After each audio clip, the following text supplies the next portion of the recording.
I'm looking. I think Steven's going to help me do some inner tube upgrades here soon. All right, let's see. Surprise, everybody. Yeah. Let's see. You know what here. I want to say on that? Yeah, we'll Surprise, do. We'll do not Yeah. safe for work. Yeah. All right, we are up and rolling. Let's see how many people we get joined in this impromptu. Oh, Since we're recording, and it's probably two. We got 2 viewers so far. Oh man. Yeah, let's run down through our awesome list of sponsors real quick while we're still gaining members on our impromptu podcast tonight. How about that? Yeah. And also, since I'm you got your list, you can't miss one. I know for our boy Dustin at Penske, just so you know, repping hard tonight on this impromptu he's one. Making it up. Sean, when we did the live at the PRI show, like I had my phone set up, and then Tamara had Dustin's phone, so like I'm like trying to go straight off memory our list of like sponsors and supporters, and like had everybody. I think I nailed everybody except for Penske, and here's Dustin with Penske outside the booth, like watching us in a giant Penske shirt. Luckily, he turned around probably to walk away and say "F you guys," and yeah. So, anyways, it worked out. It could have been bad. Yeah. All right, so.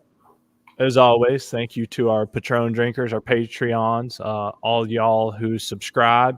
We appreciate it. And shout out to our sponsors. I got my list tonight. We got BMF Motorsports, University of Wynn, Energy Coil, Night Marketing Group, Hard Times Parts and Service, Montgomery Motorsports, Manchester Mines, Schnitz Racing, Platinum General Services, MTC Engineering, Penske Racing Shocks, MPS Racing, and Worldwide Bearings. Appreciate everybody. So yeah, we're back with another episode of Red Hill Racing podcast. I got Mr. 43 time, and we have a special guest with us tonight for our impromptu podcast, Mr. Sean Henson. What's going on, Sean? Hey, what's going on, guys?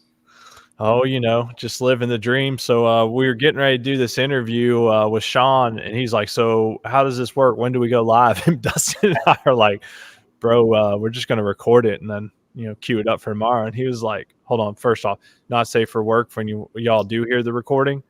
But Sean was like, F that, let's fucking go live. So we're like, all right, here we are. No more. Say no more.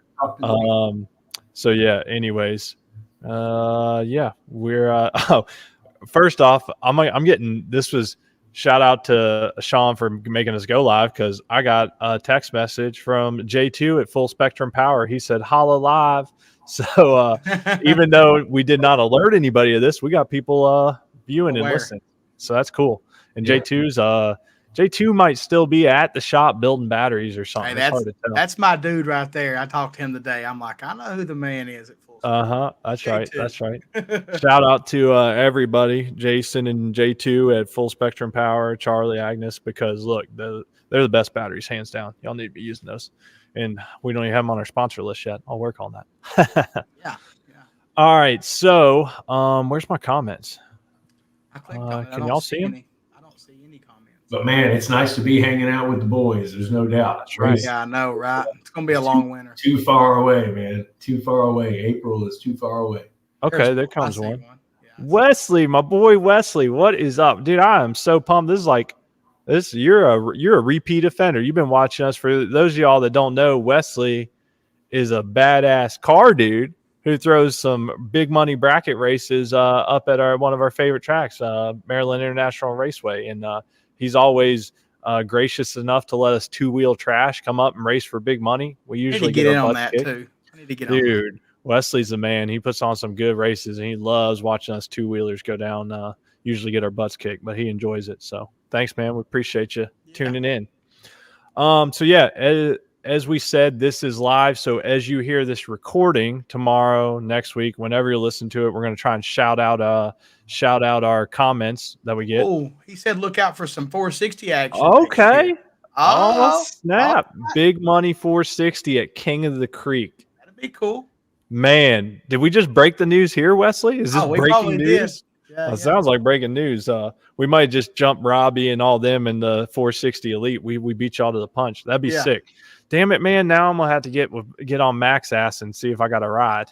I think he sold your ride, bro. I know. But trust me, they'll have another one. You just cost me a lot of money with that. I figured working on it with Robbie. Okay, cool. So some exciting news we just found out possibly on here. That's awesome. Wow. And let me tell you, there's a bunch of 460 bikes. Oh, my Lord. That's one of the growingest classes. That class is D. Yeah, for sure. For sure. P. Coop, what's up, brother? How you doing? Yes, we will. We got one of your fellow super stock racers, of course, with us tonight. We'll have to get you on here, P. Coop, sometime soon. No doubt. All right, we need some history because we were talking about this before we recorded. I started racing bikes like right when Sean and his dad got out of racing bikes, but I still knew who they were. And to this day, like as of recent years, I feel like we got some young cats when I'm like, I would just be talking or whatever, dust on and be like, yeah, you don't know Sean or buddy Sean Henson? They're like, no, who's that? And I'm like, you don't know the name Henson? And it's like, y'all are too young then. I even knew the name. Give us some history, Sean. Tell us some of the backstory of how you got into drag racing bikes and such. Because apparently there's some new cats out here that don't know your name. It was in his blood. Yeah. The night. Well, obviously, it starts with my dad. My dad, started a company back in the day called Velocity Racing. Where we manufactured turbo kits for, Suzuki's and Kawasaki's, pretty much Japanese sport bikes. We might have done a Harley or two, but, mainly Japanese sport bikes. Obviously he went on to win multiple pro street championships. We won, through other riders, multiple super street championships, pretty much any power adder, non-power adder sport bike class we won, through up to 2008 anyway. Right. At that time, I think we quit racing in 2011, I think was our last year. So I kind of I raced pro street on and off there the last couple years. And then I had a pretty competitive season in Super Street, back then too. So give us a little, or give everybody a little bit. You were racing Pro Street, yes, back when you were how old? 17, 18 years old. Yeah. Now, granted, we're not going to take anything away because it's just technology and how things have progressed. So they weren't nearly as fast as they are today, but they're still hauling ass. Like what was the times back then? 730s, 720s? 730s. Yeah. Yep. That's still hauling the mail when you're 17. Makes me think of 730 at 198. 730, 198. What's his name? Taylor Wood. He rode pro street at a young age, like 17, 18 years old. Yeah, that was my buddy. That was my Yeah. Always hung out with Corey and them at Fun for All and all that. Yeah. I remember that crew. Yeah, that was my buddy, man. He was a good dude. That's what I remember as like I said, I was getting in. Dustin was in the bikes long before me, but that's right when I got in, when AMA kind of shut down. But like I said, those names, I think y'all might even like hit like the first, I don't know if you did, Sean, but I feel like Taylor and them hit like the very first Man Cup or something. So I even remember like a race or two, I got to see it because I was hanging out with our mutual friend, all of us, Darren Burnett. He kind of, I got drug in from, our buddy Uncle Jerry. The finger monkey himself. The what? The finger monkey himself. The finger monkey. Oh, Lord. I don't even know if I've heard that one. I don't know if that's safe. Ben always just called him shithead. I got stories about that. Oh, I guarantee it. Darren was on the same team for years. Yeah, exactly. So he brought me into like, I guess the big world. Uncle Jerry got me on bikes. And then the very first big event I went to was the freaking My Rock Bike Fest in July or August, like that year, like 110 degrees. All I did was drink beer and pass out. But Darren got me into it. So I remember all those names. So that's wild though, that like you and Taylor were racing when you were like whatever, 16, 17, 18 on some fast ass shit. Funny story about Taylor is he actually one summer while we were both in high school, he actually came and stayed at my house for the entire summer when we built his Pro Street bike. So the season before he actually started racing, he came and stayed at my house for like 2 months while we built this Pro Street bike. And that's all we did. We never had spring break. We never had summer break. We never had. That's the bike life, baby. Yeah, I never went to a prom or nothing. I was a drag racer. Oh yeah, and I loved it. I mean, I wouldn't have it any other way, but yeah. So it's you're never going to get away from it when it's like that, you know. That's awesome, man. That's awesome. Real quick, we got to shout out an OG, someone that made us question what the hell we were doing with our lives bracket racing this year was Mr. Ronnie Reese, kicking everybody's ass on some stock wheelbase foot shifting stuff. That's gangster. You missed the last race, Sean. Yeah, I did. Did you hear about that when Ronnie was effing everybody up on basically a super stock bike in Pro ET? Did we tell you about that? Dude, it was super stock with stock mufflers. Like, oh man, it goes Ronnie, to the final of Pro ET on that. Yeah, went to the final of Pro ET on a stock ZX14, just effing them up like 00 on the tree is like wow. Yeah, I realized real quick that I suck. That's what I realized. Like, I suck.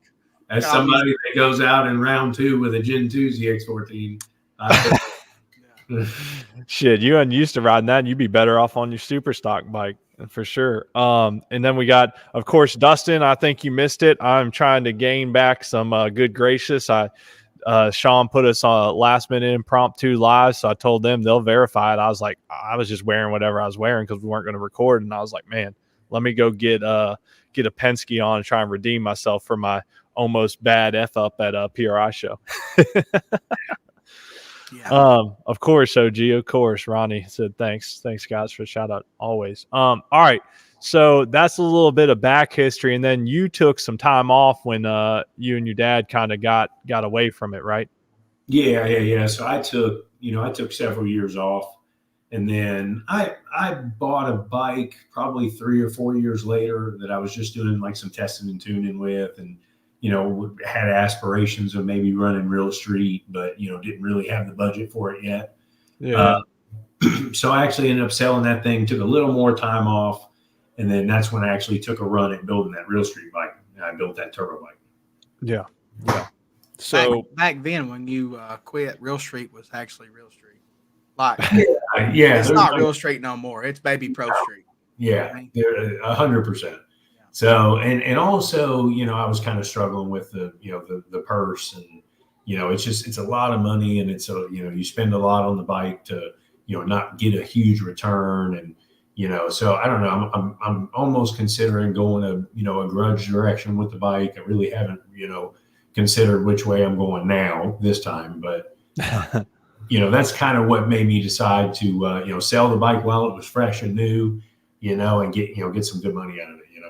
Yeah, so you basically put together, I guess Cecil and them had like the Pro Street 1000, and there was like some stuff starting to come, but you had a real street Turbo 1000. What was this? Probably 4 years ago now.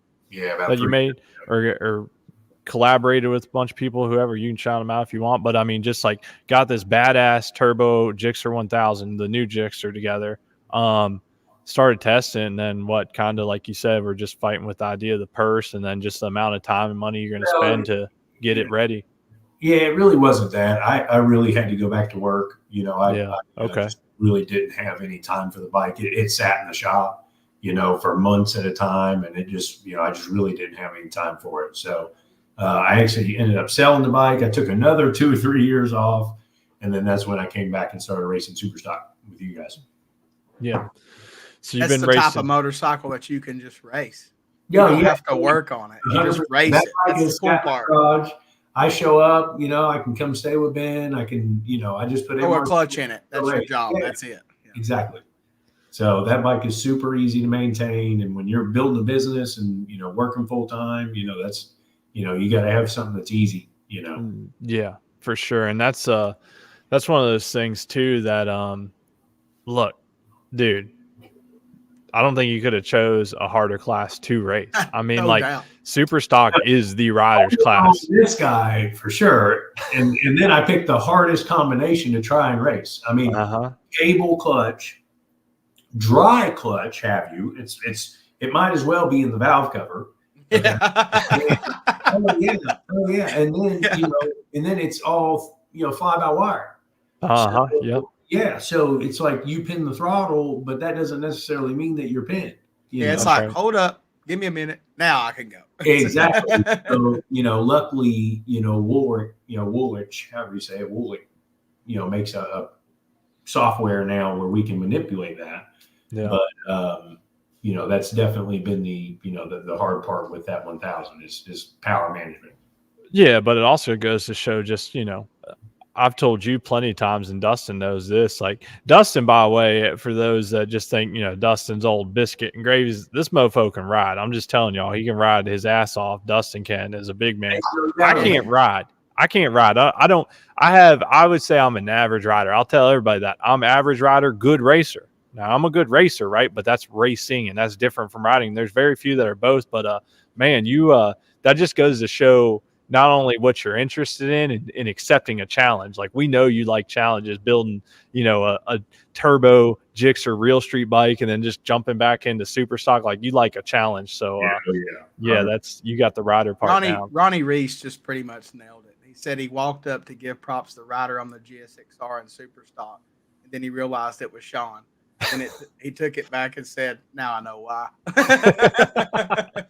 Appreciate that, Ronnie. Yeah, for sure. Real quick, some more comments. We got Dustin's favorite person, Mr. Jeremy England. He said, "What up, Ben? Red racing, baby." Y'all crack me up. Y'all crack me up. Dustin, I appreciate you letting me out of the doghouse or never put me in there, man. That was it takes a good man like you. So we appreciate your continued support. And then P. Coop said super stock, simple and easy. Can you see the comment, Sean? No. Oh, can you, Dustin? Yeah. Oh, yeah. Yeah. Click over there on the right side. If you click comments where it says private chat, you can click comments. And yeah. Click that and then you'll be able to see it. Okay. Then P. Coop said, Sean, correct, dry clutch on Dixon 1000, hard to ride. That's right. Then Dre, I don't even know who's Dre is talking about. He can't ride it. So I'll state on that real quick. Ben said that I could ride or whatever. See, I'm lazy. I don't get up and change the channel on my TV without a remote control. If I ain't got to get up and I ain't got to do it, I'll be sliding with my Gen 2s, going rounds, not working on stuff and having a good time. But the old hand's there if I need it. Ben's seen it. Yep, that's right. We might have some plan for some hand clutch racing this coming year too. Me and my big guy. Don't y'all Dad's coming back, boys. Coming back. Look out. ET action. Oh man, our boys might be. Yeah, we might have to jump in on it. We might have to. Old Trunchbull is going to be out there under my control a little bit. Yeah, for sure. It's going to be a good time. Yeah, we're gonna play. We coming to play this year. My goal is playing. We're gonna have some fun because I might miss a couple for sure races. Bring my Gen 2 in a box because that's a good backup bracket bike and some other stuff if I need. Oh yeah. But my plan is at STBA. I'm not planning on running the street, so I'm just gonna toss a stock clutch in it, and when I go to STBA, I'll run it in 6.0 with a stock clutch, and then when I go to XDA, I'll run the street. It should be fun. Yeah, for sure. Yeah, Dre, Dustin identified that real quick. He said he knew you was messing with him. Shout out real quick. We got Mike Mullaney. What's happening, brother? We love you too, man. Hey, give me all right, get up with you this week. Owe you a call. And then Mike said, are y'all using OBS Studio? No, because I don't even know what that is. We are right now we're using an application called StreamYard.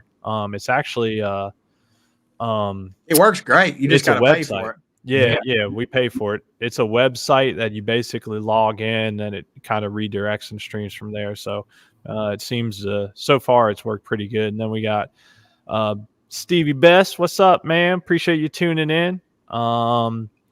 Yeah. All right, back to our interviewee. So you ran some super stock let's take a step back. Because I was privy to this. You tested your ass off all last winter. Like you were. Yeah, and I missed the first race and I missed the last race. Yeah. So back to the simplicity of the bike. You could go beat on it. Weeks. Just keep. Yeah. I missed the first race. I missed the last race. But in between. He was at the racetrack. I was at the racetrack. You didn't have to drive a whole last day to go there. You just went to the racetrack. That was the difference. I mean, someone's got to remember, you're in Florida. You just can't go to XDA on a whim. Like that's a planned out week, to do. Yeah, 100%. So you put in the work. You did some off season mods and then put in the work. And I'm talking like February, because you came up to my place and picked the bike up. It had to have been like January, February last year, about a year ago. Oh yeah, it was cold. So yeah, cold. yeah. And then you went straight to testing down there in beautiful Florida, and man, you were as prepared for this season as I feel like you could have been. Yeah. And although, like you said, you missed the first and last race, so you only made it to 3 races. Man, I want to those 3 say it was races, low ET and high mile an hour, right? Like a lot, like often. No, I mean, High mile per hour, maybe. I was high mile an hour at every event that I thought so. That you were there. Yeah, I thought so. That I was there. Gixxer be flying, baby. Oh yeah, I was qualified. Between I qualified first at one event, and I qualified I think third at a couple others. In the mix. Yeah, but I was in the top 5. Qualified yeah. top 5 every event. Yeah, that's awesome. Yeah, because you were putting in the work and had done all that testing. Man, we, I was confident you were going to win 1 or 2 or all the races you went to, and that's what. I was hoping. That's yeah, but that goes back to the class, man. You're literally in the hardest class. I mean, it's so easy to make a mistake. Right. Yeah. I mean, to speak on that, like y'all, like Dustin just said, I'll put it like that. Dustin just said, everybody, Dustin gets crap. Everybody gets crap for Gen 2s on. Well, hey, if the class allows it, man, like, hey, let's go with trying to win races and being consistent, right? 100%. But all the consistency on what y'all are doing in Superstock, that's why I would never set foot on that or in that class it's all with you. Like, and that's a lot. Yeah. So speak to that with like the clutch release and just kind of for those that aren't as familiar. Well, my bike is a different ball game altogether. Okay, well, that is true because there's 1,000. The way that the butterflies come in, right? I have the butterflies coming in as the RPMs rise with the motor, right? So when I leave, if I hang on to the clutch too much and the RPMs get up too high, my butterflies will go wild, right? So I have to really manage the RPMs, when I come out. Because on a normal bike, you can pull some timing out of first gear, go out there and hold it wide open. And if the RPMs run away, the RPMs run away. My bike, I can't do that. I'm having to do it with butterflies. So I have to like keep it within a certain RPM range when I leave. It can't go above 11,000 when I leave. So there's a lot of things that go into it. And then you're trying to cut a light, and you're in the 3rd round and shit's, you're sweating and the guy just went a 892 next to you, the pass before, it's going to be tight, and you're trying to cut a light and then you leave and the bike goes to 11,200 RPM. And now the butterflies are going away on you and the bike's wheeling, so it's insane. There's a lot that goes into, riding these low 1000s, and then you're on a cable clutch, which is a little harder. But it's I enjoy it because, a lot of people have ran from it already. They've, a lot of guys in the class have sold their 1000s and bought ZX14s, or, gone different directions. I'm going to stay true to it. If I do end up going back to Superstock next year, and Blue's you though. Like you look at that bike, that's Sean. Like you, I love it. that thing, that's like PB and J. Like you got to stay on. If you're going to stay in Superstock, you got to stay on that bike because I damn near mastered that thing. Yeah, I won't back out. If I have another season, I know I can snag me. Oh yeah, we need to get that dub for sure. I would like to be there and see that. That'd be awesome. But the problem is I've gone and kind of chopped it up a little bit. Yeah, recently, yeah. It doesn't look like that no more. Oh man, I didn't want it to sit in the garage all winter long and collect dust. You don't have anything. Florida man's got to do Florida things. Yeah, there's no doubt about it. Florida started calling my name, and when you come to Florida, roll racing is the name of the game.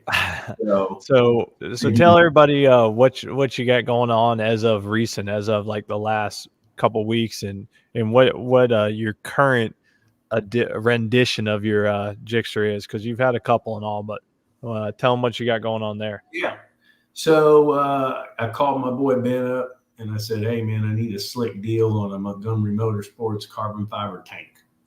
Right? And I was like, that's not super stockish, but go for it, bro. Yeah, right. So I've been following this event, through, obviously Chris Moore goes to it every year. I've been following it through YouTube, TRC, obviously, who doesn't know TRC?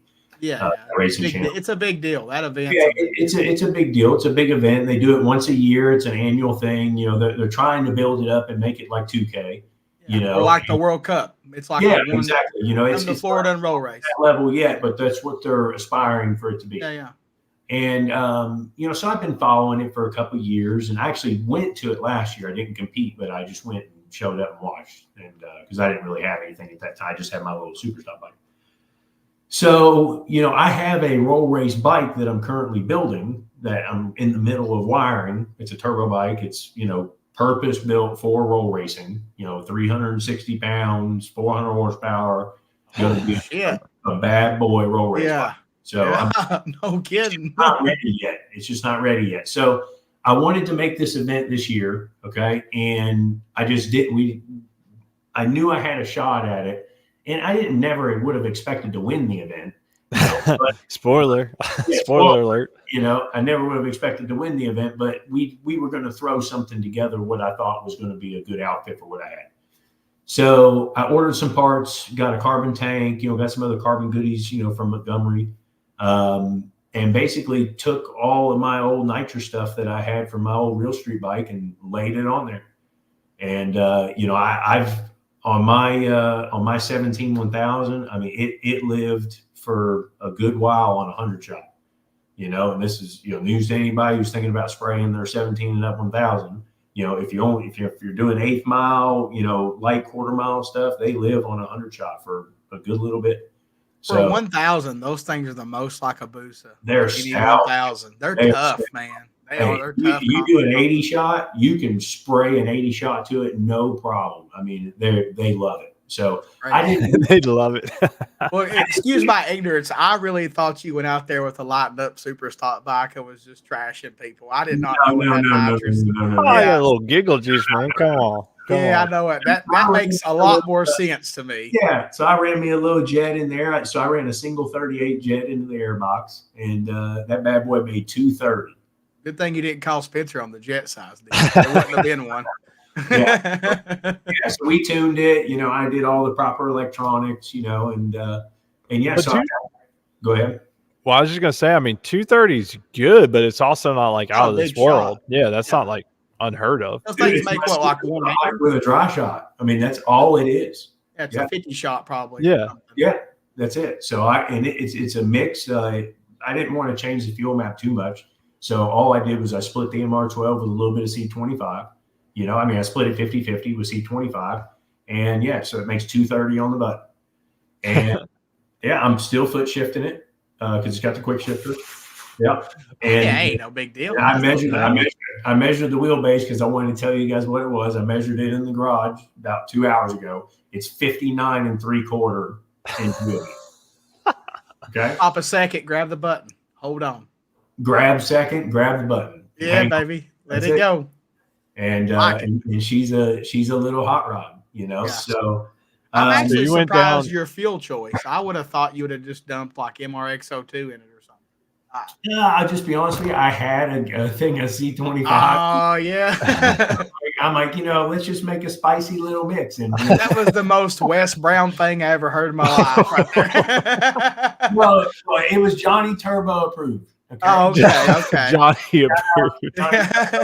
Johnny Turbo, obviously, he's the mastermind behind the motorcycle. Right. He is what makes the bike. Well, he knows what's up. Oh yeah, he's what makes the bike go. The bike is so simple. It's and we knocked a lot of weight off of it. We took we took the brakes off of it. We pretty much took everything off the bike that didn't need to be there. And the bike performed really well. So I seen it beat an H2. So I was gonna say. So take a step back for a second. So you went to the racing channel TRC. What's it called? Street Kings or something? Yeah. Well, so the first event that we went to was called Street Heat, and that was about a month ago. Okay. And so that was when I knew that TRC was coming up, right? So I said, I just want to go get something going. I just wanted to kind of get a little time under my belt. So we showed up to Street Heat about a month ago in Bradenton, and they're a split deal. So you show up in the morning, you roll race in the morning till 2-3 o'clock in the afternoon, and then they switch to drag racing. So, and they have a bike class that does in both. So ideally what I like to do is take my bike there, roll race it, and then change the gearing and then start drag racing. Yeah. So I didn't have all the gearing with me. I didn't have the right stuff to do that. I did when I went to TRC, but I didn't have it at that first event. But we still won the roll racing of the street heat, and then we went switched to drag racing, and we beat everybody in drag racing too. So we won. Yeah, there wasn't really anything super fast there. There was a head and Cambusa, there was a couple things, but nothing like that. So, but I kind of got the bike, figured out, got the suspension figured out, and was figuring out where my TPS need to be, and like a test and tune. Yeah, just a test and tune, and it went really well. So the bike went 174 mile an hour. That's pretty good. Yeah. Yeah. So the bike's fast, man. Yeah. The bike's moving. So fast forward, we show up at TRC, and we show up there. I think there's 28 bikes, right? And when we get there, they decide that they're going to split the class up to power adder and non-power adder, right?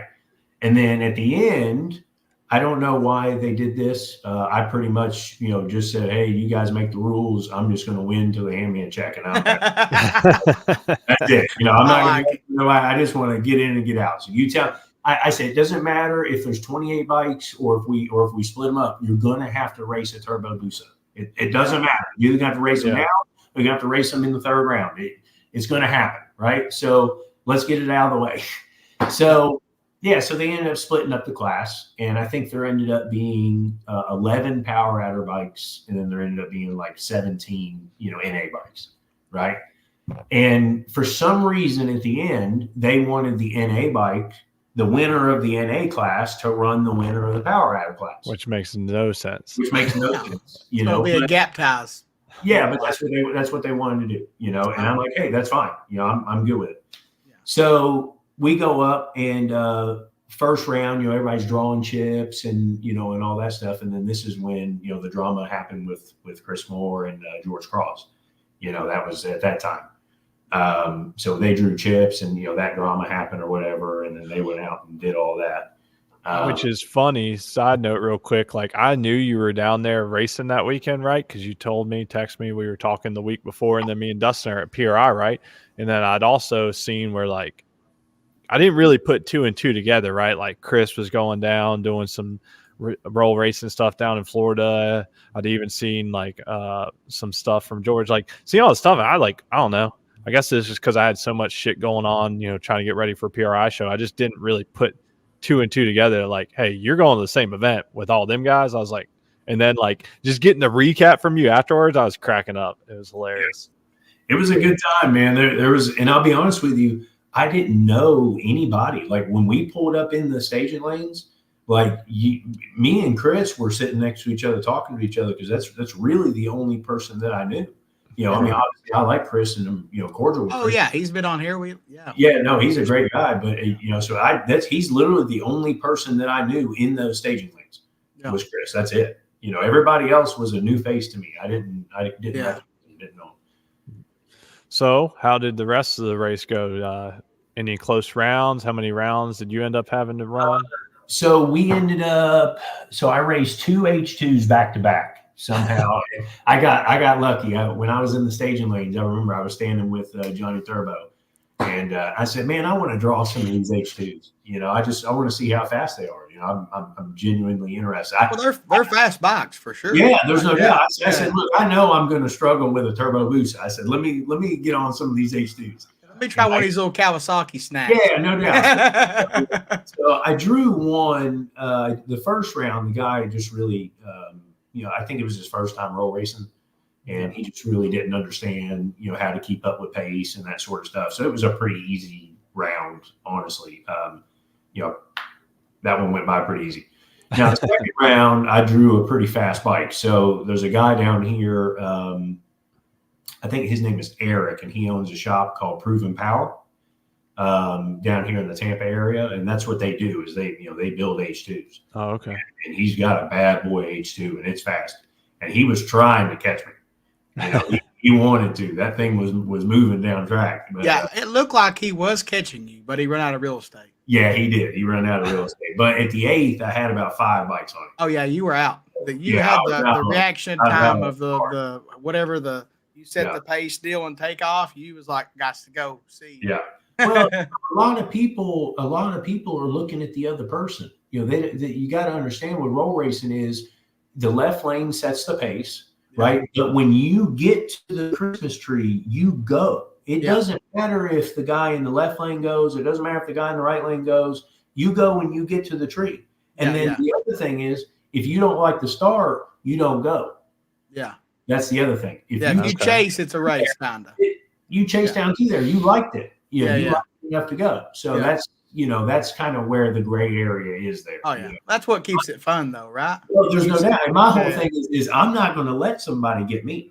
Oh, You're not going to jump out on me. They're going to be chasing. Right, exactly. You're going to chase me. I mean, Let me get on this button right here. When I hit second, I got to go. See? Yeah, I got to go. So yeah, a lot of it was that. And, now the third round, so I beat that guy from Proven Power, and he had a really fast bike. So props to him. That thing was fast. And then the third round, I drew Boosted Catfish on Instagram. He's got a bad boy Turbo Busa roll race bike. Okay, I think I've heard that name or seen it on there. A real street bike, that's been set up for roll racing. So it rolls up on rolling 2-step and anti-lag and pops and bangs. No shit. That's a big thing in that. Like if you're going to do roll racing, you better have some anti-lag if you got any kind of boost. Oh no, and I so I was lucky in my shakedown, I was able to run against George Cross, and so I was able to experience hearing that. Right, because you don't really understand that, and my bike's really simple to ride in the fact of I just got to goose it, hit second, and then grab a hold of the nitrous. That's really all I got to do. Nitrous, the simplicity of nitrous. Yeah, it's so simple. So they're having to roll up on the brake, and they're having to get up 2-step and build boost, and there's a whole lot going on over there. Yeah, that sounds like a. And you just spin it. It was nice to hear it once because I hadn't heard that yet, right? So I got to hear that with George. So I told myself, I said, I matched his pace. And I said, well, I hear 2 pops on that 2-step. I'm going. Right. That's what I said. I said, when I hear 2 pops, that's bang, bang. I'm going. We're taking off. He's building boost. Let's go. And I went back and watched the footage, and we left at exactly the same time. My bike just carries the tire about like that, through first gear, and it is just gone. You just can't catch it. I mean, you got that. That's the advantage of no weight, right? Third gear by the time they start doing anything. No weight, and then the instant power of nitrous on a button really put the gap on them on the front half of the racetrack. Yeah. Like every video that I seen was like, "Oh, Sean's out." You can see them running you down, but they wasn't going to catch you. Where did you see these videos at? Did they replay it? Sean shared a bunch of them, and then I watched them on YouTube. Come on, man! Shit, I missed all. I had to go back. My bad. And I think the way trends are, but I'd say at TRC next year you're going to see a whole lot more nitrous bikes, right? And I'm going to tell you why. Everything that I saw at this event, right, was either boosted, right, either supercharged or turbo, or it was all motor, right? A lot of these roll race guys, man, they roll race half mile, 9/10 of a mile, right? You're not spraying your bike for 9/10 of a mile. Yeah. It's not happening. So nitrous is not really something that roll racers real roll racers that do it a lot. Yeah, for long distance, it's not the way to go. Nitrous. It's not something that they use. So, but that's not what we're doing here. And you guys are racing actually less than a quarter mile. You're starting about 60 foot out. Yeah. So you ain't got to hose it forever. That's not what we're doing. Yeah, we're racing a quarter mile, right, on a track, and it's who gets there first. I like it. So I thought nitrous was perfect. Oh yeah, for sure. Especially in your situation, you didn't have to put a big old gangster, no Spencer no solenoid deal. It was a rational amount of nitrous to make it happen. Yeah, I didn't change nothing. I put a damn rapid bike on it with a map switch. Well, I mean, it's easy to do when it's all in when you push it. You know what I mean? Just let's go. That's it. Yeah, that's awesome, man. Real quick, let's catch up on some comments. Ronnie said, what did you say? You got Mr. Murphy and Super Stock. Oh, who you talking about, Ronnie? Who's Sean got to worry about next year? And then P. Coop said Henson's mile per hour average 160, 163 rolling. It's not easy to do. No, you're right, Coop. That's it's tough. Then we got Brian checking in. What's up, Montrell? How you doing? Big Curry. What's up, brother? And then Coop said congratulations on winning TRC. Brian said then he went home and played Fortnite. Who? Sean? So I played with Brian Dale on Fortnite that night.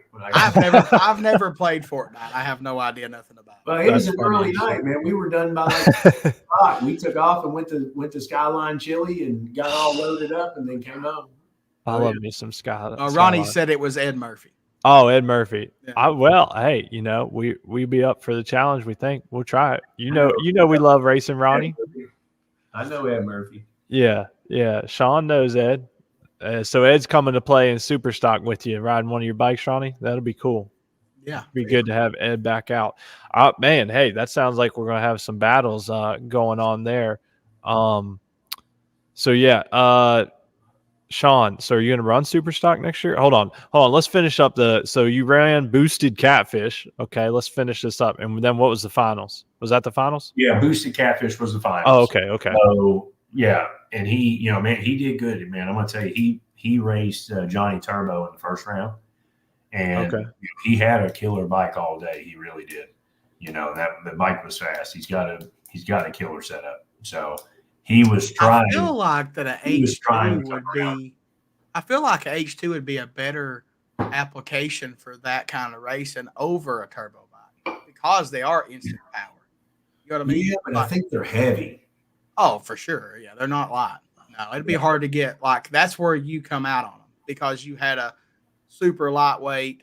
Everything. My bike weighs like 380 pounds right now. And there's only so much you can do with the H2. They got a steel frame. I think they're steel. Right. Yeah, I'm pretty sure the frames are steel. They look like it, but either way, they look like tanks. So it makes sense. Sounds like somebody needs to bring a pro charged bike out there and race. Yeah, that's kind of what I was thinking. Like your Busa would be like that combo would be gnarly because you got the power down low and then you got the power up top as well in that situation. That bad boy makes some power nowadays. No, might be on to something. So what was the only rules then, Sean? You told me, what was it, just a wheelbase rule and that was literally it?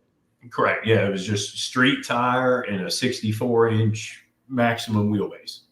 Which is wild because tell them again, you're racing a tad under 60, 59 3/4. Yeah. So my bike was 59 3/4. So can you have two power adders? Yeah. Oh shit! Well, that brings the turbo back in the game. I mean, just spray it.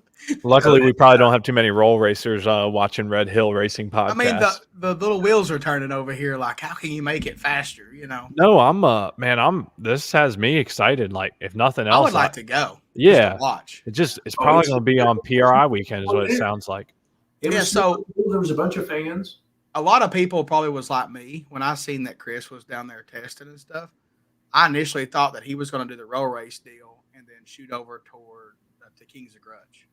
But he didn't. He just done the roll race stuff and then went left. That was it. So I was like, oh, okay. I mean, he had a Melania. They were testing it. I just assumed I was wrong. We have to get Chris back on here and see what the hell's going on. He's got so much stuff going on. It's hard. I reckon he's coming back racing this year. We'll see. Yeah, I had actually, we were messaging back and forth after the race, and I had sent him a message and said, "Are you guys staying until KOG?"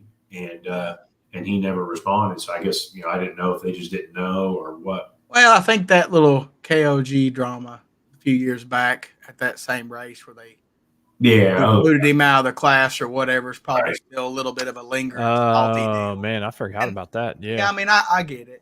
You travel a long way to race and you go around and you win. Yeah, you're probably right about that. Travis, what's up, my brother? How are you? And I know Travis loves some Skyline. I took him there one time when he was racing side by sides, and he about threw up. Man, it's an acquired taste. Hey, everybody will tell you either love Skyline or you hate it. Do they have hot dogs with chili? Oh my gosh, yeah. You can't go wrong with cheese. That. Oh, yeah. You can't go wrong with that. Dude, I didn't even eat the spaghetti. Well, they call it chili, but I call it spaghetti for like 5 years when I lived in Ohio. But yeah, you either That's love an it or hate Ohio it. thing. My boy Alex Collins is on here giving us some. Alex, Sean knows Alex. He gave us a Christmas tree emoji. I think he's from Walt's World. Yeah, exactly. And a peace sign. Yeah, Coop, you're right. Super stock, it's never easy. It's gonna be tough.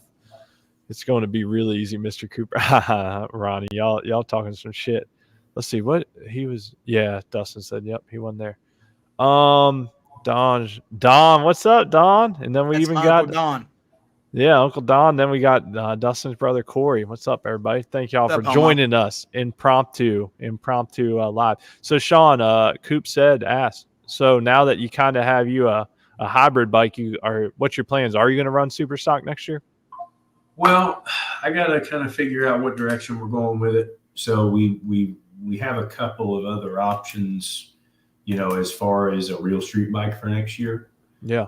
So if all of that kind of comes to, actually happens, then yes, that bike will be turned back into a super stock bike. And I should know by the end of the week, honestly. So by the end of the week, you got 3 months. You got time. Right.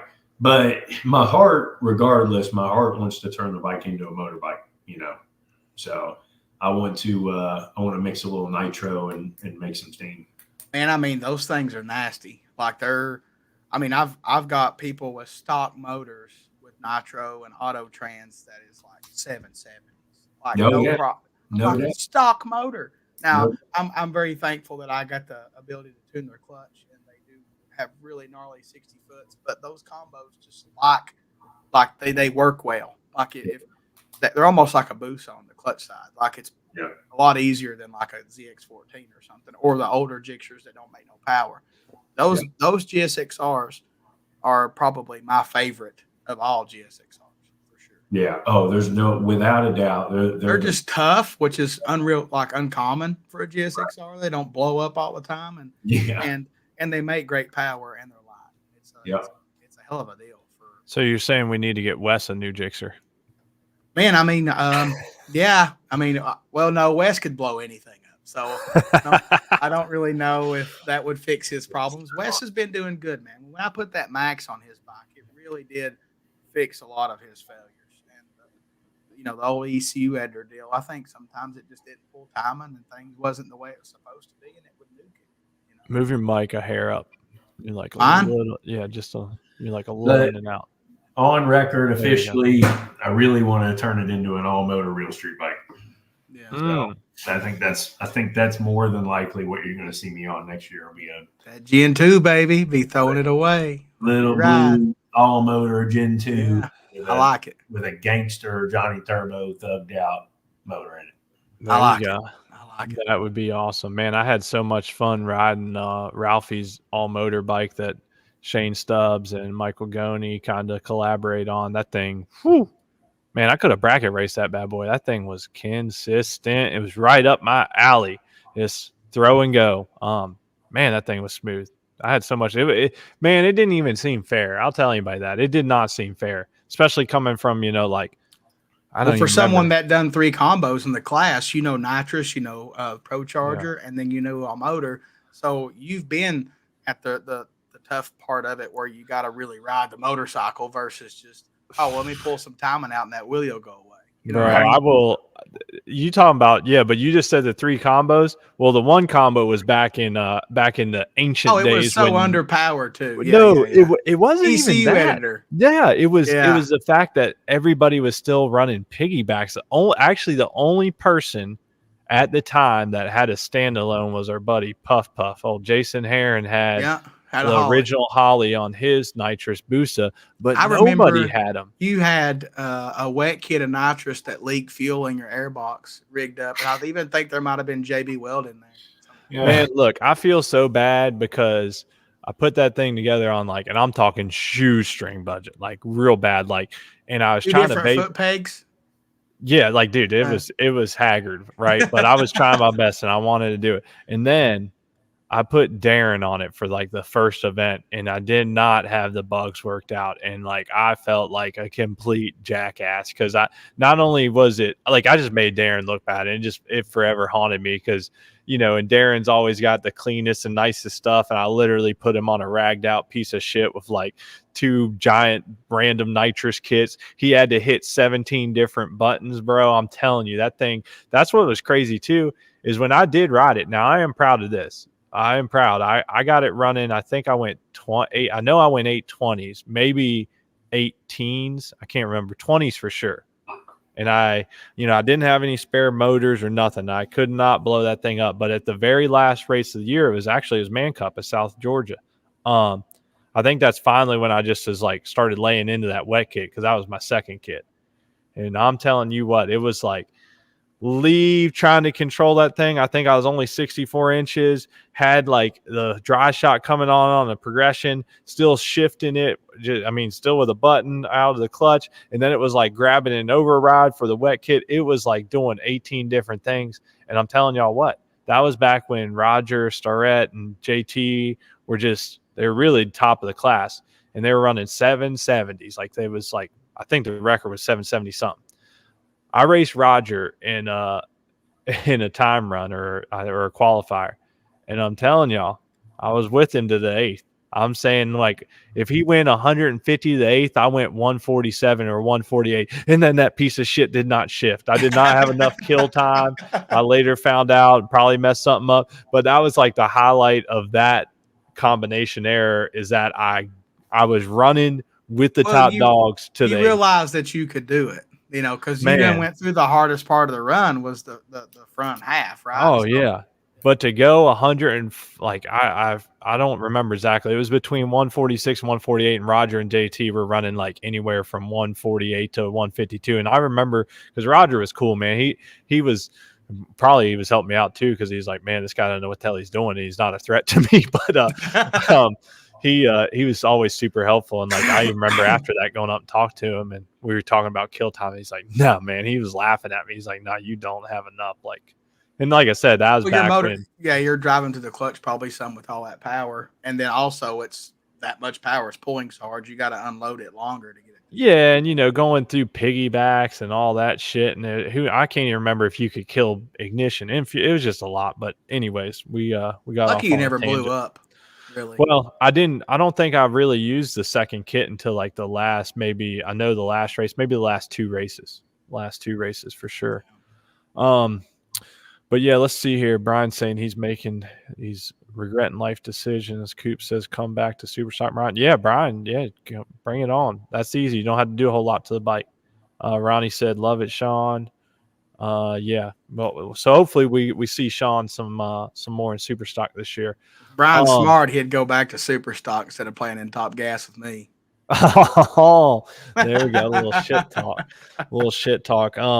Man, that's awesome. So you fresh off the TRC win, went down, you showed up and let everybody know that you was going to be top dog. He called a shot. Yeah. I literally bought all of those parts for the bike just for that one race. Oh, I know. You're like, is my stuff going to get here in time? Yeah. Now the stock tank's got to go back on it. It's got to go out to 74 inches long. I got to pull the motor. I got all kinds of stuff to do now. Sound like a big billet crank involved in that deal. Sound like a good time to me. No doubt. Yeah. I Lots like of stuff going on. Yeah, I need to figure that out. Actually, me and Johnny are on the hunt for a crank. So we need to figure out what the bad boy crank is. Sounds like you need to remind me. After this. Send me a message. I know people. We got this. I figured one of you guys. Also, when it gets time to go to the Gen 2 deal, a guy can help you. 100%. Yeah. I know some real street bikes out there, all motor jigsters in the class. I'm like, man, I need to get a hold of their clutch. Like, I can hear it. I'm like, oh, they need some help. But no, my boys are in there. I can't just go give free help. So, absolutely. But you get it. You get that. So I'm buying it from you, and then I'm definitely going to have you help me set it up. Oh yeah, that sounds like a party to me. That's right down my alley. I love that. So, man, what fuel do they let the motor guys run in Real Street? Nah, you can run. Can they run alcohol? Yeah, you can run meth. Yeah. All motor. Can they run M5 or is it just M1?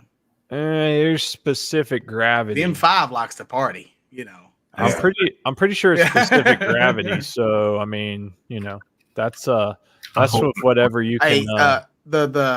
The rule book guy that knows all the gray areas is Spencer. Just hit him up. Yeah. Hey, you know what? He can say, "Well, don't say this, so you can do it." You know, he tries. That's how you know he's freaking trying, man. Yeah, that's right, baby. He is on. Look, hey, word. If you're not reading Big the rule Testa book, said M5, you can run M5. There you go. See there? Well, where's this at? If you're not reading the rule book, in our comments, it's a YouTube comment actually. Yeah, if you're not really reading the rule book, then you know. Yeah, you guys don't read the rule book. You read the rule book. You glance at it. Yeah, well, so you read it, but you read really deep into the I found it. Questions. Yeah, I was right. I still remember most of the stuff. It's specific gravity. You can't go over 0.810. So, you know, hey, get your glasses and goggles on and your fuel beaker and science. Get your white coats out, baby. I'm gonna have to put Walt. How much can you put in there to make it just barely legal? You know? Yeah, right. You had to get what, Sean? We're gonna have to get Walt for the mixture. That'll never pass. Damn it, Walt! Walt never pass. Nitro. Yeah. That's he'll be blown up in the pits, is what he would be. That's 100%. Yeah. That's a funny story about. So Walt will put nitro in his go kart if you let him. You have to watch that. Oh, dude, he's run all kinds of stuff. Spencer had him switching over to M5. Oh yeah. So funny story talking about that. Back in the day when my other uncle was running dirt track cars and my grandpa was still with us, he would always go every time we was racing, whether it was drag racing with dad or with my uncle dirt track racing, and he smoked cigarettes. And they said he was in the back of the truck one evening mixing what did they call it, like propylene or something? I guess it was something kind of like an additive, a nitro or something back in the day. But he's in the back seat of the truck trying to mix this additive into the fuel as he's smoking a cigarette with like big old ash coming off. And they were like, "You getting ready to blow us all up?" Like just, you know, not even caring or thinking. Yeah, it was good times. They don't make them like that anymore. No, for sure. So what else you got going on, Sean? Anything else you want to tell us about? What's some of the, can you pinpoint, since you've been doing this for a long time and a lot of people don't realize that, can you pinpoint one or two like moments so far in your racing career? Because obviously we still got plenty of time, but that you just like really think back and was like, that was cool. Yeah, whether it was back in the day in Pro Street or Super Street or whatever. Anything stands out? So that JJ, the boss, arm. That was a good time, wasn't it, man? That was a cool race, and I'm going to tell you, that was one of my points I was going to bring up is we need to make sure that this year we all make that race.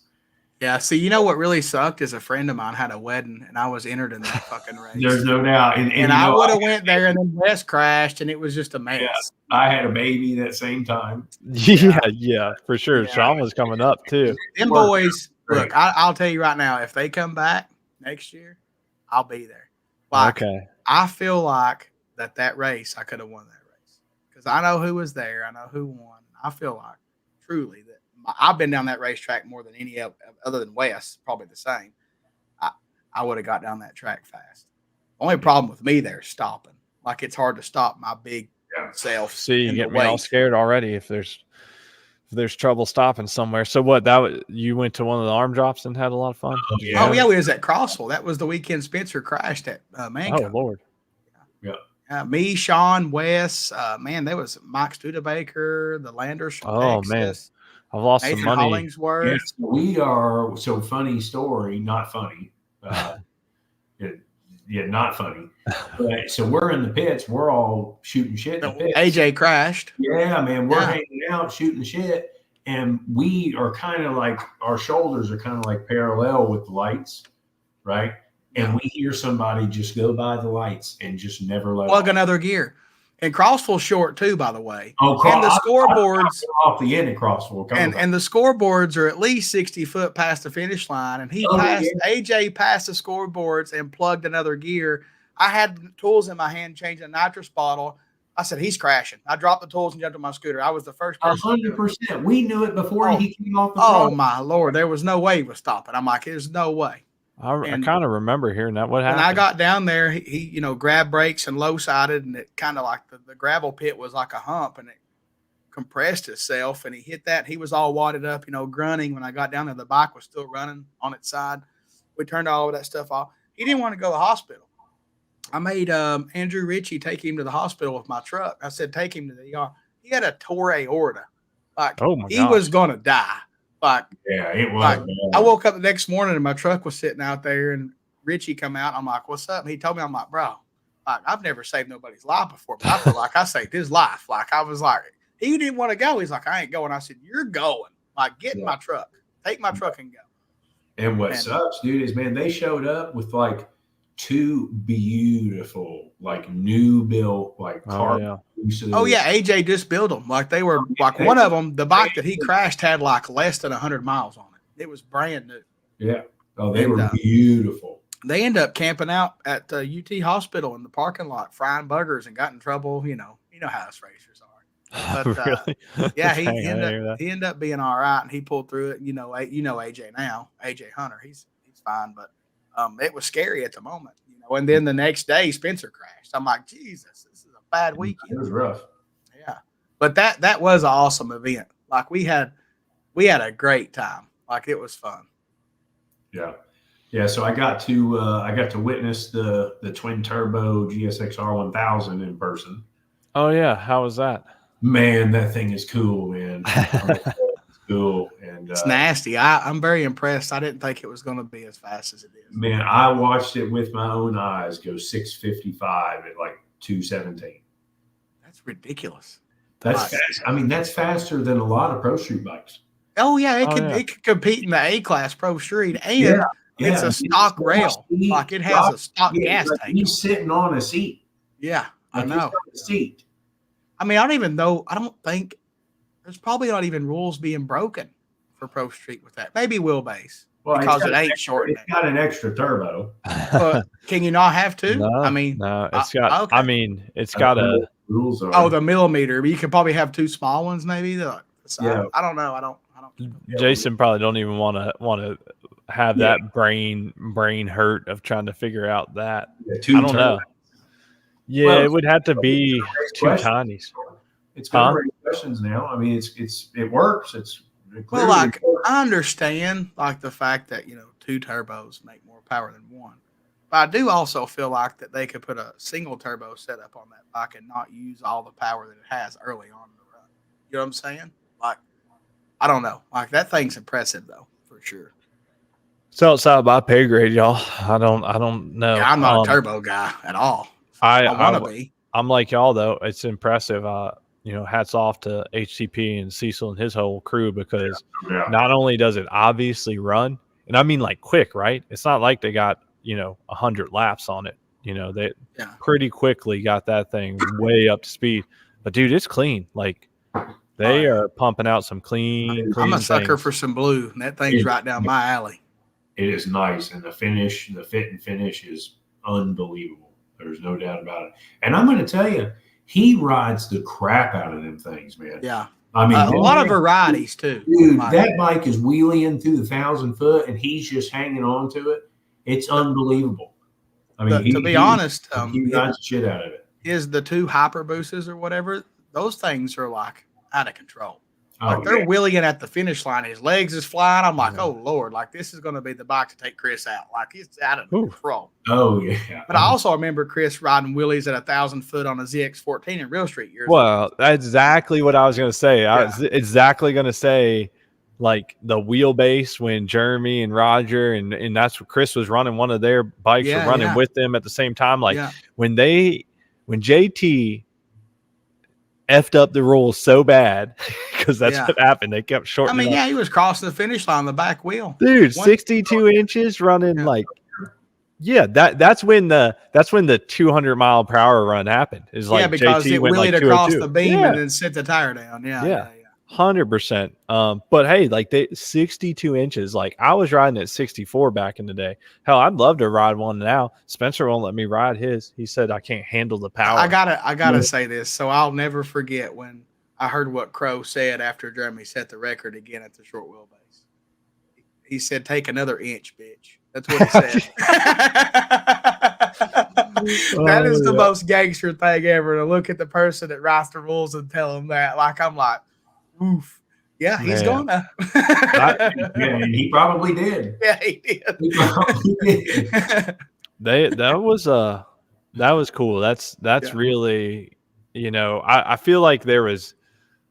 Let me just take a step back. I feel like when I first got into it, like I was telling y'all with Darren and going to those races, like that first race, I remember it was like Chip Ellis, JT, trying to think of some other names. Joey was running it. Joey. There was some names in Real Street, and I was like, and that's when my love for it happened. I was like, if I ever can, I want to run that class. It was those bikes. The 14s got so short that the nitrous bottle was about into the tire. Oh, like there was no room for a bottle. No, it was like it was bad. And like to me, that was a height. And then I feel like 4 years ago now, 3 years ago, when it was like all the Teasleys, me, Spencer, all the like we had the girls, we had Sweeney's. When Devin was racing. Devin Lewis was just getting out. Like that was to me like another height. And then like 80, like right at the very first of it, 80 was still racing. Yeah. And like all that shit talking. I mean, like, don't get me wrong. Like I'm always happy to see the class be around because I never want it to go away. But it was wild then, though. Yeah. I feel like those a lot of shit. Yeah. For sure. Yeah, we did stir the pot quite a bit. I was a complete pot stirrer. I wasn't even racing the class, but I sure did make it fun. Yeah, that's the time that made me build my bike. Yeah, I mean, dude, we were just every week. Racing. This is fun. I remember I had a tradition, like after the race, I would make a funny video, and it could be blasting Spencer, or it could be blasting somebody else. But I made a funny video after every race, and it was just like it was awesome. Like I think was it Cameron that made that video when what's his name was riding and the guy stuck the bike in gear and it stopped? Yeah. Oh, right. Yeah, it was like.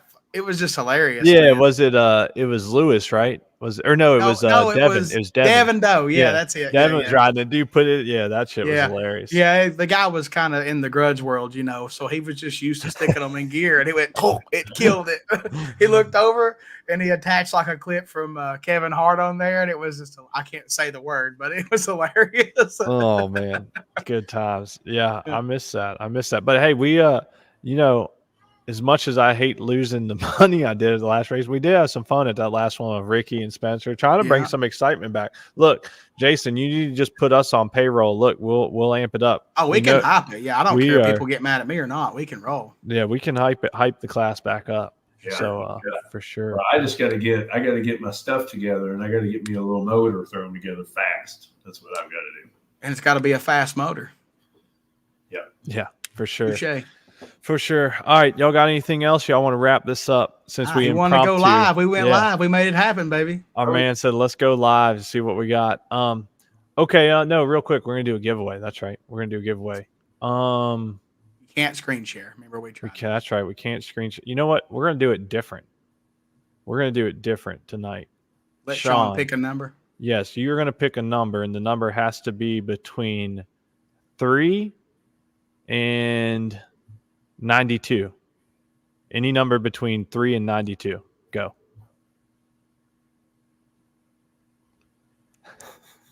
Say the dirty. We need Jeopardy.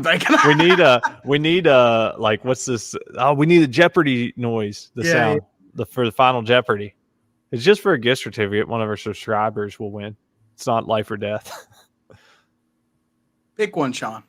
Man, he's getting serious with it. 45. 45. How did I know he was going to pick that? Because that's his bike number. Is it really? Correct. Yeah. No, that is it. His bike number. Yeah, it is. All right. That's our boy. That's our boy. Chris Kirshner. He's a University of Wynn member. Congratulations, Chris. You have won a gift certificate. We'll let you choose your choice between MTC, MPS or Schnitz Racing. Very All right, nice. putting it in my spreadsheet. All right, thank you, Sean. I knew that's what was going to happen. I did not look at the name before, Hey, but ain't Steven's bike number 45? 85. Ah, Yeah. Okay. But since Sean's bike sat in my garage for like a year, I know his number. Yeah, you seen that. Yeah, I've seen it every day for a year. I would have picked 69. Come on. My brain said 69 as soon as you said it. I was like, what I dirty did. little man. Dirty man. Congrats. So what are your plans for next year, Ben? Give us a breakdown. What do you got going on with the bikes for next year? You look at Dustin's face. He knows as much as I do. He's waiting for me to do something. Man, so I still got Old Faithful in a billion pieces. It's still going to be in a billion pieces. I need to get my old bike back together. I need to get my bracket bike back together. I miss beating that thing. Yeah, I know, right? I'm sure. I'd rather race it than the damn Pro Charge bike. Yeah, I was getting ready to say, like, as much as I won on that bike, yeah, you probably did have me numbered quite a bit on that. Oh, but that's no okay. idea. That's all right.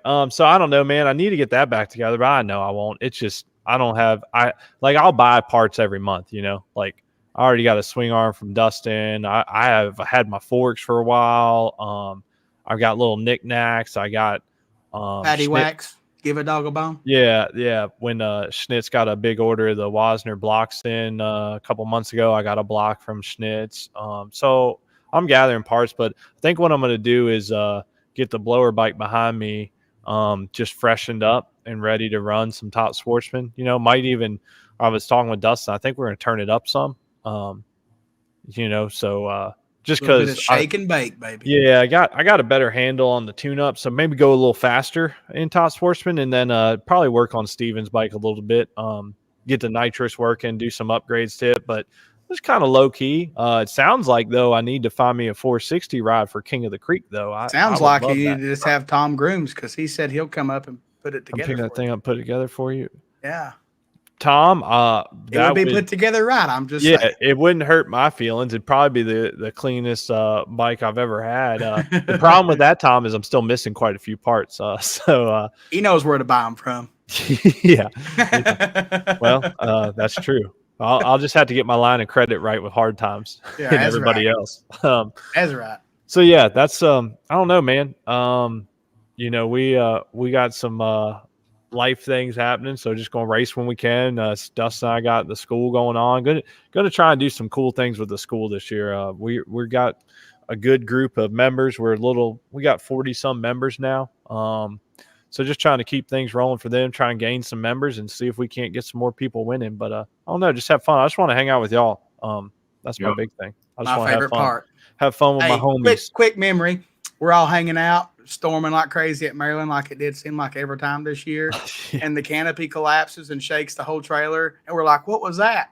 And we had to go outside in the rain and get everything. It was Man. But it was fun, right? I mean, it was fun.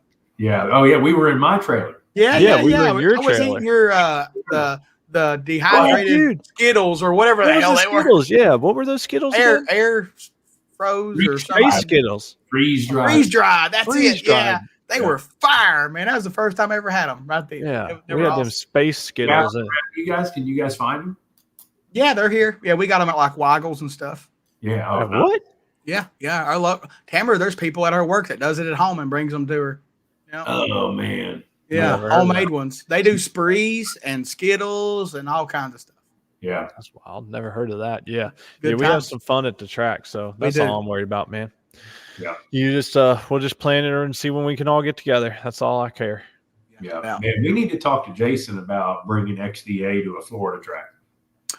I mean, you know, I teased around the idea of just bringing one to Bristol, and just because Bristol was that's the only series that could make it work there is them.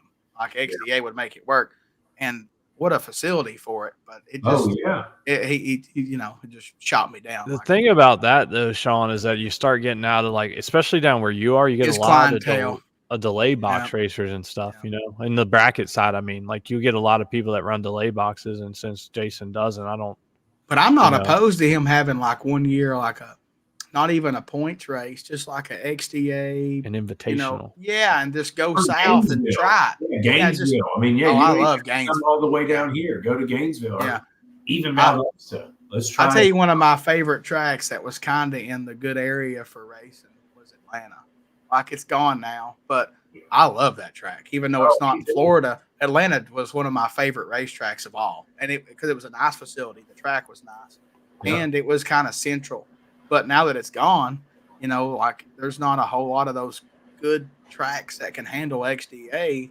But I do think he should do like an invitational type deal and not even be like with his series, just do one and go south and see what happens. Or it might be huge. Who knows? Yeah. If it's in this time of year where we're all kind of, you know, that would be cool. That would be cool to have like a winter XDA down south. That would be sweet. Yeah. I mean, like a January or early February, like just a weird, you know, where everybody's kind of ready, just have it. And I feel like people from north would come south, and the south would, of course, be loving it, and we could just all have a good old time. Yeah. But hey, regardless, we'll just have to come down and visit and race with you. Well, I mean, next year I'm coming to Florida regardless for Harper's. I always tell her that I'll take her to Disney her 10th birthday. Well, time's come. I'm coming to Florida. She's going to be 10? Holy cow. Bro, I know. Like, tell me. Yeah. That's crazy. When I look at her, I'm like, what am I going to do? Yeah. Yeah, but next year we should definitely plan to do KOG. Well, I'll be there. That's when I'm going to come down for her. Well, we're going to do Universal, Disney, KOG while I'm down there. That's my plan. Right. And and TRC is typically always the weekend before. Yeah. Well, we'll be in PRI that weekend, I think. Right. Maybe. Yeah, we'll have to see. Hopefully, maybe they'll change it. They should do it. Actually, PRI is like on the 14th. Well, PRI doesn't change. I know it's not going to change. Hell, I can tell you when the date is going to be right now. 14th. Look. Huh? It's not the 9th. It's like the 14th next year. It'll be PRI will be it'll probably be the 5th, 6th, and 7th. No. What? They sent me an email. Yeah. Really? It's the following weekend, 12, 13, 14? Yes. Well, that might be on KOG then. I don't know. Huh. Oh, maybe. I don't know. I'm not a very good planner. Yeah, I know you aren't. 2020. Let's see if we can pull it up real quick. Future dates. No, you were right. I was wrong. 12th through 14th next year. Boyd said the second 10 will go a lot faster than the first. I don't know what that means, what that's regarding. We've been rambling, so I don't know what. The second 10 will go a lot faster than the first. I don't know. It's late. I don't know what that is. You guys saw our boy Frankie Stotts win the off the trailer shootout. Yeah. Yeah. I'm surprised they left them hair dryers in there. Me too. I can't. Oh, Harper's 10. Okay, I got you.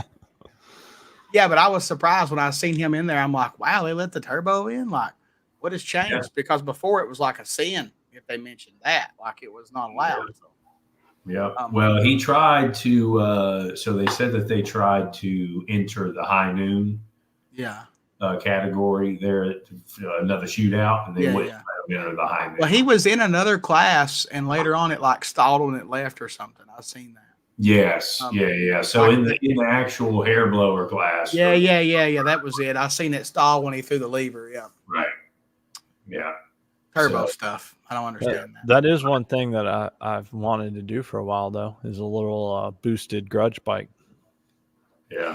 Oh yeah. I mean, yeah. Well, your boost is a little different than other boosters. Mine's a little different. Would be a really. I'm telling you. I got a wizard. That would be a fast combo. He's ready to do some stuff like this. He'll do some wizard stuff on his crystal ball. But you just got to figure out how to crystal ball the bank account to make that. No shit. Exactly. That's exactly what I was saying. Because every time I think I like to have a turbo bike, my bank's like, bitch, go buy some nitrous. You can't afford that. I know. That's what I've been thinking. But you know what's like? So here's the thing, real quick. That's confusing to me is like I went back and looked at every boosted bulls at XDA, right? And I don't understand the payout. Like, it's based on bikes, I think. I know, but it didn't really add up. You know what I mean? Like, it just didn't add up. Like, I looked at every race from this past year, and it was like there was one race where like it was just like Jeff Godfrey, right? And he got $500, which was entry. It's like, okay, fair enough. But then there was some other races, like 2 or 3 bikes, and it was like $2,500 one race, and then one race was like $3,200. Like maybe they do some side pots. I don't know. Maybe I need to. Well, I honestly want to. Speak of the devil, he just now joined the show. Yeah. Oh yeah, there's Frankie Stotts. Yeah. So I don't know. A lot of those are like 100% payback, right? Well, or they're 80% Yeah, payback. but the bike counts versus the amounts wasn't adding up to what he's saying. So like it would be one guy was there, it was 500, and then 3 was there, and it was like 2230 something weird like that. It just the math wasn't mathing. I'll put it like that. Science. Yeah, the math was not math, and but yeah, like Dustin said, like I'm pulling up right now, Boosted Bulls. It's 500 to enter, but then it's like if they have 16 bikes, it's $8,000 to win, 2 to runner up. So I don't know really how they. You would just think it'd be entry fee, right? It says if 16 bikes. Yeah, there'll Like, never be 16. There's probably only like 8 the in the planet. 16. Yeah, but like Dustin said, you would assume it'd just be payback. So, but if there's only 4 bikes, then it should only be 2. I don't know. The math wasn't mathing, y'all. I'm just telling you. Maybe they do something like throw some on the pod, or who knows? I don't know. I'm sure somehow, some way we pay the sportsman guys. Oh man. It's definitely tough when there's only 1 or 2 turbos. Yeah, I mean like that. And what's bad is like a couple of the guys is always there, always entering. And then you got some out there that's capable of winning that class that don't come. Like, that's what I mean. You basically got Frankie on the DME if you had bike. Frankie, and then you have Jeff Chris, Godfrey's always there. Jeff, and then Malcolm was usually Malcolm, and then I think isn't Moonshine? Yeah, you got Moonshine. I've never seen him in that Boosted Bulls class. Well, what I'm saying though is there's a potential. There's a potential to have 6 to 8 of them. Right. HTP's got a couple of them. They got a couple. They've got their D-Ball 1000. Their turbo bike. That Poppy rides. So like Frankie said, there was 6 on the property and only 2 entered the actual race. So my point is on this is why in the hell we be having some motorcycles and not racing them? I just feel like that's a waste of money. It looked like Moonshine had a heavyweight on it. Oh, I mean, he likes to party. It sounds like. I mean, it's all about the fat guys having. I forget that guy's name. Eubanks. What's it? Yeah, Eubanks. Yeah. Like they had Eubanks on it, and that looked like a spicy little combination. Well, Spencer was supposed to ride that naked one. I don't know if he ever did. Naked what? The Turbo Busa with no butt end on it. It was just a seat and a plenum.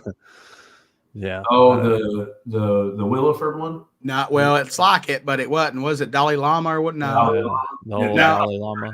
Was it in Florida right now? It was the one. That bike, Sean. Yeah, the purple one. Pablo. Yeah. That bike. He was supposed to ride it. Yeah, it's for sale. It can be bought, right? Yeah, I heard about that. It could have been bought from Devin at one point in time. Yep. So Frankie, brother, good to see you, man. Miss you. Bert Vine said Merry Christmas, Bert. It was good to see you, meet you at PRI show. Thanks for hanging out with us, man. We were pretty sure we had the biggest crowd at the podcast. That's for sure. I was very proud of that, man. Yeah. I was very proud to look up and see a lot of people watching our show versus just before when we left.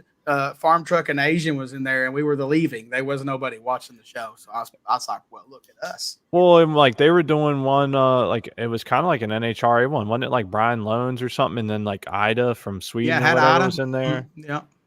Yeah. Like, and hey, we had the biggest crowd, so shout out to our fans and it's because Larry's so damn good looking. Yeah, Larry is a good looking older man. That what do you call him? Silver Fox. That's what I was saying. Yeah, Tamara loves her some Larry, man. Hell, I got more gray hair than Larry, actually. Yeah. By the way, if y'all have missed out, we know. Look, hey. Oh yeah. We know the audio when we lived from PRI was not good, but that's okay because we have the full recording with clear audio. It's posted. Y'all can watch it on YouTube, any of your podcast player. It's posted now. So go back. And the video is attached and it's in sync. Yes. Ben done an outstanding job of syncing that. So if you missed that, or if you tried to watch in, you're like, oh, holy shit, you can't hear us. Like, fair enough. We got that. The point of that was we were going to be live at PRI as in person live, not live where you could watch it live. But we still tried to make it happen. Yeah, I tried. But we were in a time slot, so we didn't have enough time to like check everything. So we had to sacrifice. Well, the biggest flaw was we was in a glass box and it echoed, and then it would kill the sound. That was the biggest flaw. Well, I don't think those little mini mics I had for my phone, I don't think they like synced up because I think it was from StreamYard going anyways. But we done what we could do. Yeah, y'all can listen to it. It's clear as bells. If you would quantity 5 up, we could probably afford to have management. That's right. Oh, and one last thing too. Don't forget, Penske Shock giveaway is going to happen in 2 weeks, and there's still a few spots left. Well, there's more than a few because of this. Any subscriber gets in, but if you don't want to subscribe, if you don't like us for some reason, you just want a shot at the Penske Shock, I think there's like 40 spots left that you can buy standalone. Basically, you're going to have, I don't know, it's going to probably work out to be like a 1 in 150, 1 in 175 chance to win a $1,000 Penske Shock. So yeah, we need to be filling that up. I don't understand why that's not full. I see people all the time doing waffles for like way less odds. I don't understand. For more money too, like increase. You got to spend more for a spot. They probably just don't know. Don't know. So now they know. Share that. Now, if you win, you get to specify like the make and model. Oh, it'll be built for you. It's a complete build for your combo. Whatever. Well, it's an 8975. It's the it's an 8975, but it's built for your bike, like per combo. Yeah, Dustin at Penske will hook that up and build it spec. He just now said custom built for the win because spinning ain't winning, baby. And the only way you can achieve that is Penske Racing Shocks. That's right. Right here. That's right. Loud and proud tonight. Yes. All right, guys. Boyd, you're already entered, but you can buy more spots if you want in. I'm just saying. Yeah, I'm looking. Also, we got to say something about our boy Richard Gadsden. Oh, about possible what? I don't think that's official. Is that what you're talking about? I don't know. Do we need to jinx that? I don't know. It looked pretty official to me. Yeah, well, I mean, it officially was an official pass, but I mean, I don't know about. There's things happening. There's the rumors, rumor mill. You're right. We might. That's what we are, right? We just encourage rumors here. Like, is that what we do? We need to be rooting for him. We got to be. Oh yeah, I mean, like I would love nothing more to see him be where he's meant to be. If you have Richard and Gage riding, my Atlanta, like they would be like their worst competition would be their teammates. You know what I mean? Like it would be brutal out there. Yeah, for sure. So we're hoping that all you can slide into my DMs and I'll fill you in, brother. Yeah. But yeah, Boyd, if you need a couple extra spots, just hop on the website. It's a $5 spot. You're already in because you're a valued Patreon subscriber, so we appreciate it. But if you want extra spots, the entries on the website. The odds are really gonna. I mean, like the spots are what, $5 a piece, right? The extra spots are, yeah. So you can buy additional spots for $5 a piece. And you're buying a digital image, and you're getting to be in the giveaway for free. Yeah. Lord Almighty, Facebook was trying to shut me down the other day for that. That's why I made sure I stayed that way. All right. Well, look, Sean, we appreciate you jumping on with us tonight. We appreciate you encouraging us to just send this bitch and go live. So we'll have the recording. Boyd said, "Mom, I got value." There you go. Exactly. Much love, brother. All right. Let's see here. Well, we appreciate you, Sean. We're glad to let everybody know what you got going on and make sure some of these young cats know who you are, since we're all still young at heart, but damn, we're getting old, boys. I'm going to go Google Fortnite. I want to play. I'm going to look into this. I don't know what that is. I got to get to work. I got to get back to work. All right, guys. We appreciate it. We'll see y'all next time. Thanks, Sean. All right. See you guys.